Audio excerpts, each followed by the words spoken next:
ನಮಸ್ಕಾರ. PV news people's voice ಚಾನೆಲ್ಗೆ ಸ್ವಾಗತ. ಶ್ರೀ ಯೋಗಮುನೇಶ್ವರ ಸನ್ನಿಧಿಯಲ್ಲಿ ಲೋಕ ಕಲ್ಯಾಣಾರ್ಥ ಗಿರಿಜಾ ಕಲ್ಯಾಣೋತ್ಸವ.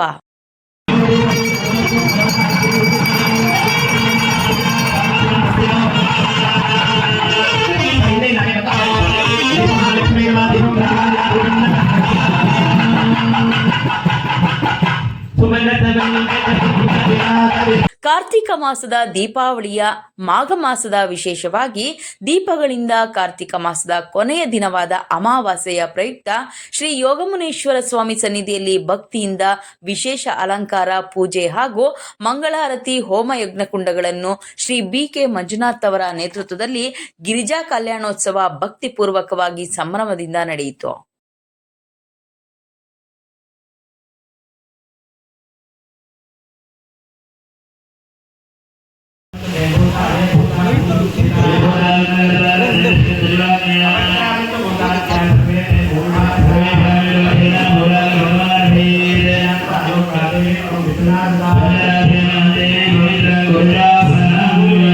ಚಿಕ್ಕಬಳ್ಳಾಪುರ ಜಿಲ್ಲೆಯ ಮಂಚೇನಹಳ್ಳಿ ತಾಲೂಕಿನ ಶ್ರೀ ಕ್ಷೇತ್ರ ಬಿಕ್ಕಲಹಳ್ಳಿಯಲ್ಲಿ ಕಾರ್ತಿಕ ಮಾಸದ ಕೊನೆಯ ದಿನವಾಗಿ ಅಮಾವಾಸ್ಯೆಯಂದು ಹಿಂದಿನ ದಿನದಿಂದಲೇ ಸಕಲ ಸಿದ್ಧತೆಗಳೊಂದಿಗೆ ಸಿದ್ಧಪಡಿಸಿಕೊಂಡು ಗಿರಿಜಾ ಕಲ್ಯಾಣ ಹಾಗೂ ಸಾಂಸ್ಕೃತಿಕ ಕಾರ್ಯಕ್ರಮಗಳನ್ನು ಹಮ್ಮಿಕೊಳ್ಳಲಾಯಿತು.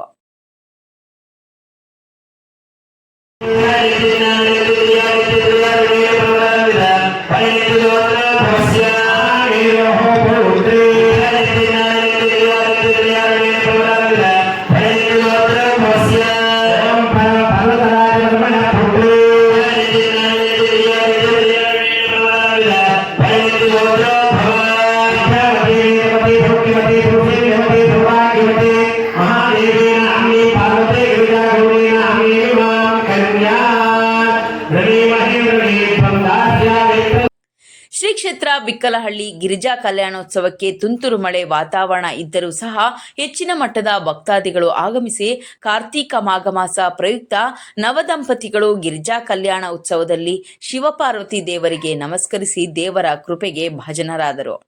ಸನ್ನಿಧಿಗೆ ಆಗಮಿಸಿರುವ ಭಕ್ತಾದಿಗಳಿಗೆ ಅನ್ನ ಸಮರ್ಪಣೆ ಹಾಗೂ ಪ್ರಸಾದ ವಿನಿಯೋಗ ಮಾಡಲಾಯಿತು. ಈ ವೇಳೆ ಹೆಚ್ಚಿನ ಮಟ್ಟದಲ್ಲಿ ಭಕ್ತಾದಿಗಳು ಕುಟುಂಬದೊಂದಿಗೆ ಭಾಗವಹಿಸಿ ಶ್ರೀ ಯೋಗಮುನೇಶ್ವರ ಸನ್ನಿಧಿಗೆ ಆಗಮಿಸಿದರು.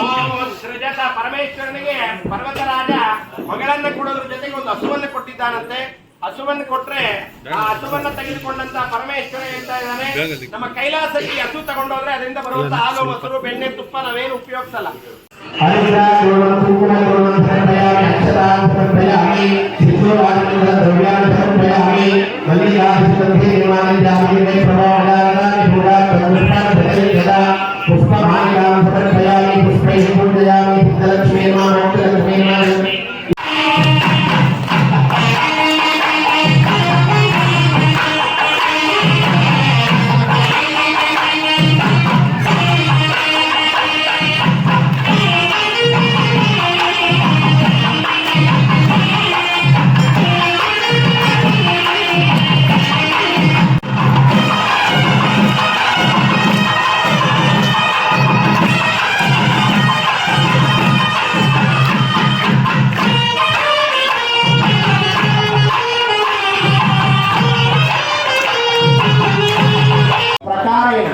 ಸಾಲಂಕೃತ ಪಾರ್ವತಿ ಪರಮೇಶ್ವರಾಯ ಲೋಕ ಕಲ್ಯಾಣ ಸಿದ್ಧ್ಯರ್ಥಂ ಸಮಸ್ತ ಕುಟುಂಬಸ್ಯ ಕಲ್ಯಾಣ ಭಕ್ತಜನ ಬ್ರಹ್ಮಣ ಪ್ರಭೋತ್ರೆ ಮಹಾವೀರೋಹೋತ್ರೆ ಬ್ರಹ್ಮಪುತ್ರೆ ಪಾರ್ವತಿ ನಾಮೇನ ಕನ್ಯಾ ಶಿವಪರ ಶಿವಸದಾಜವೇಶ್ವರ ಮಹೇಶ್ವರ ಭಟ್ಟಾರೇ ಪ್ರಭುರಾಯ ಶಿವಗೋತ್ರೋದ್ಭವಸ್ಯ ಸದಾಶಿವಸ್ಯ ಪ್ರಭೋತ್ರಾಯ ಬ್ರಹ್ಮಶಿವಸ್ಯ ಪುತ್ರಾಯ ಮಹೇಶ್ವರಸ್ಯ ಪುತ್ರಾಯ ಪರಮೇಶ್ವರಾಯ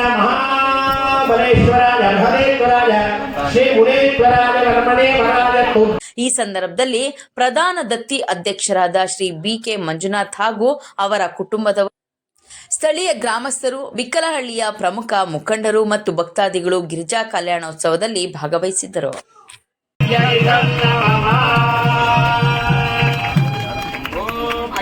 ಪ್ರಾರ್ಥನೆ ಮಾಡಿಕೊಳ್ಳಿ.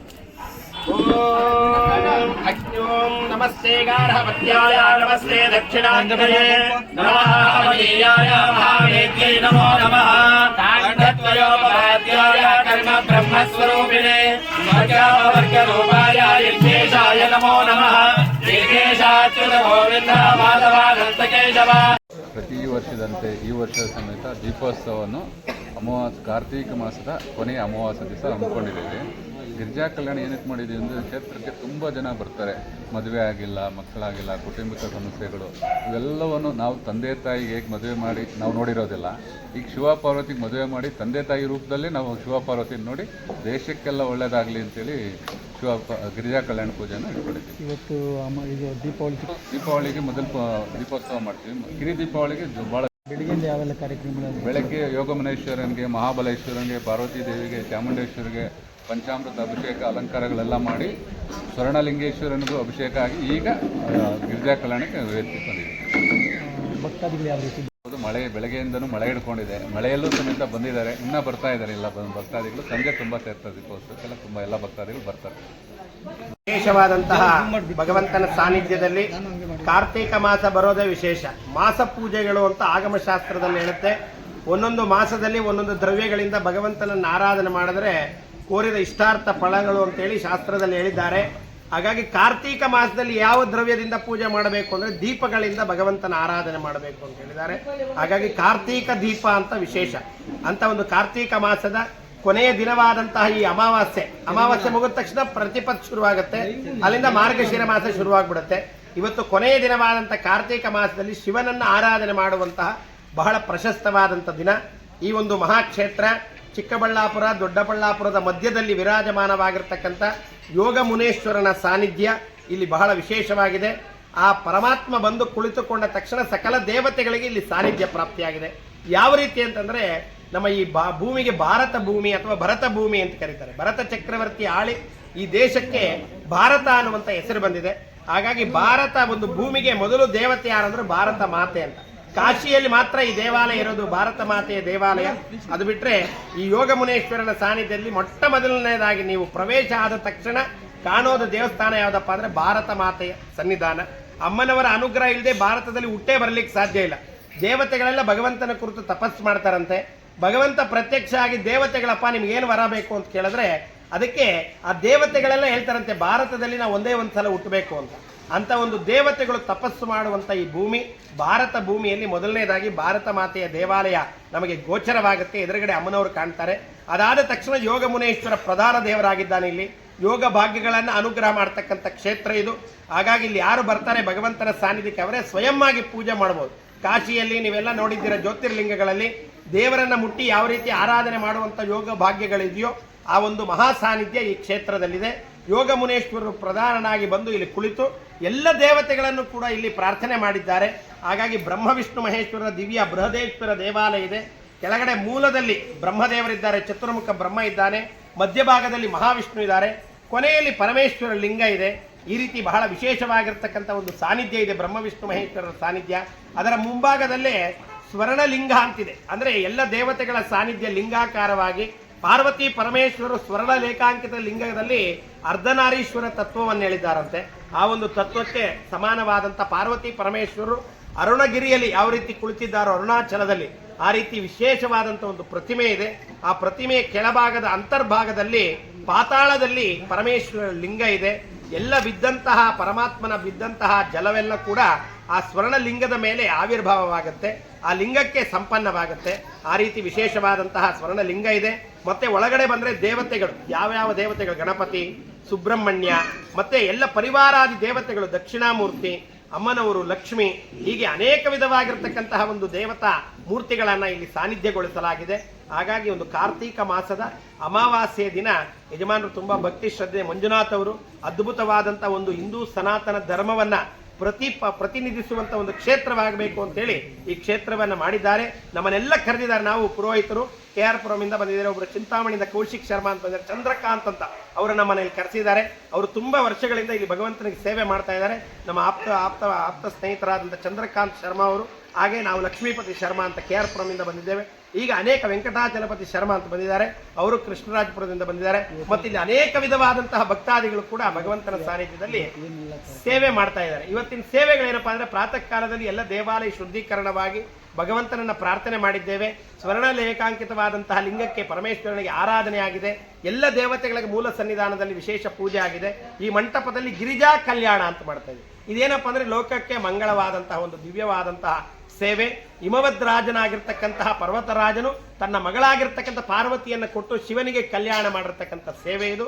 ಒಂದು ಕಾರ್ತೀಕ ಮಾಸದ ಅಮಾವಾಸ್ಯೆಯ ದಿನ ಎಲ್ಲ ಲೋಕಕ್ಕೆ ಮಂಗಳವಾಗಲಿ, ಲೋಕದಲ್ಲಿರ್ತಕ್ಕಂಥ ಜನ ಎಲ್ಲ ಸುಭಿಕ್ಷವಾಗಿರಲಿ, ಕಾಲ ಕಾಲಕ್ಕೆ ಮಳೆ ಬರಲಿ, ಬೆಳೆ ಆಗಲಿ, ಆನಂದ ಬರಲಿ ಅಂತೇಳಿ ಗಿರಿಜಾ ಕಲ್ಯಾಣವನ್ನು ಆಯೋಜನೆ ಮಾಡಿದ್ದೇವೆ. ಈಗ ಕಾರ್ಯಕ್ರಮ ಪ್ರಾರಂಭ ಆಗುತ್ತೆ. ಅದರ ಪೂರ್ವಾಂಗವಾಗಿ ಗಣಪತಿ ಪೂಜೆ, ಪುಣ್ಯಾಹ ಎಲ್ಲ ಮಾಡ್ಕೊಂಡಿದ್ದೇವೆ. ಈಗ ಪಾರ್ವತಿ ಪರಮೇಶ್ವರರ ಪೂಜೆಯೊಂದಿಗೆ ಗಿರಿಜಾ ಕಲ್ಯಾಣ ವೈಭವವಾಗಿ ಯಾವ ರೀತಿ ಹಿಮವತ್ ಪ್ರದೇಶದಲ್ಲಿ ಪರಮಾತ್ಮನಿಗೆ ಪಾರ್ವತಿಯನ್ನು ಕೊಟ್ಟು ಮೈನಾಕ ದೇವಿ ಪರ್ವತರಾಜರಿಬ್ಬರು ವಿವಾಹ ಮಾಡಿದ್ರು, ಅದೇ ರೀತಿ ನಮ್ಮ ಮಂಜುನಾಥ್ ಅವರು, ಅವರ ಧರ್ಮಪತ್ನಿಯವರು, ಇನ್ನೂ ಅನೇಕ ವಿಧವಾದಂಥ ಸೇವಾಕರ್ತರನ್ನ ಕೂಡಿಸಿಕೊಂಡು ಈ ಕಲ್ಯಾಣೋತ್ಸವವನ್ನು ಮಾಡ್ತಾ ಇದ್ದೇವೆ. ಈಗ ಪೂಜೆಗಳೆಲ್ಲ ಪ್ರಾರಂಭ ಆಗುತ್ತೆ. ನೀವೆಲ್ಲರೂ ನೋಡಿ ಆ ಸೇವೆಯನ್ನು ನೋಡಿ ಧನ್ಯರಾಗಬೇಕು ಅಂತೇಳಿ ಎಲ್ಲ ವೀಕ್ಷಕರಿಗೆ ಈ ಮೂಲಕ ವಿಶೇಷವಾಗಿ ಸೂಚನೆ ಕೊಡ್ತಾ ಇದ್ದೇವೆ. ಈ ಒಂದು ಶಿವನ ಸಾನ್ನಿಧ್ಯಕ್ಕೆ ನೀವೆಲ್ಲ ಬರಬೇಕು. ಕೊನೆಯಲ್ಲಿ ಅವರು ಎಲ್ಲಿ ಬರುತ್ತೆ ಏನೋ ಅಂತ ಅಡ್ರೆಸ್ ಅನ್ನೆಲ್ಲ ನಿಮಗೆ ತಿಳಿಸ್ತಾರೆ. ಎಲ್ಲ ಭಕ್ತಾದಿಗಳು ಬಂದು ಇಲ್ಲಿ ಈಶ್ವರನ ಸಾನ್ನಿಧ್ಯದಲ್ಲಿ ಸೇವೆಯನ್ನು ಮಾಡಿ ಕೃತಾರ್ಥರಾಗಬೇಕು ಅಂತೇಳಿ ಎಲ್ಲ ವೀಕ್ಷಕರಿಗೂ ಕೂಡ ಮತ್ತೆ ಎಲ್ಲ ಭಕ್ತಾದಿಗಳು ಕೂಡ ವಿಶೇಷವಾಗಿ ಪ್ರಾರ್ಥನೆ ಮಾಡ್ತಾ ಇದ್ದೇವೆ. ಪೂಜೆಗಳೆಲ್ಲ ಪ್ರಾರಂಭ. ಶರ್ಮಾ ಅಂತ ಈ ಒಂದು ಸೇವೆಗಾಗಿ ನಮ್ಮನ್ನು ಮಂಜುನಾಥ್ ಅವರು, ಚಂದ್ರಕಾಂತ್ ಅವರು ನಮ್ಮನ್ನು ಕರೆಸಿದ್ದಾರೆ. ಈ ಎಲ್ಲ ಸೇವೆ ನಡೆಯುತ್ತೆ. ಎಲ್ಲರೂ ಸೇವೆಯಲ್ಲಿ ಪಾಲ್ಗೊಂಡು ಭಗವಂತನ ಪ್ರಸಾದ ತಗೊಂಡು ಕೃತಾರ್ಥರಾಗಬೇಕು ಅಂತ ಪ್ರಾರ್ಥನೆ.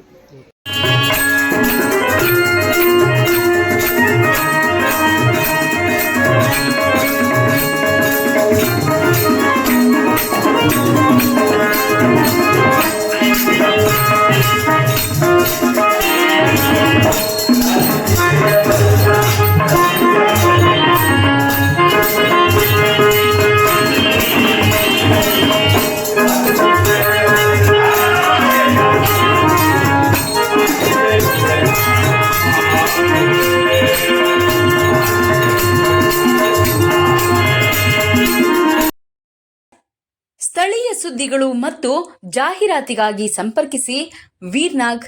ದೂರವಾಣಿ ಸಂಖ್ಯೆ 9980581159.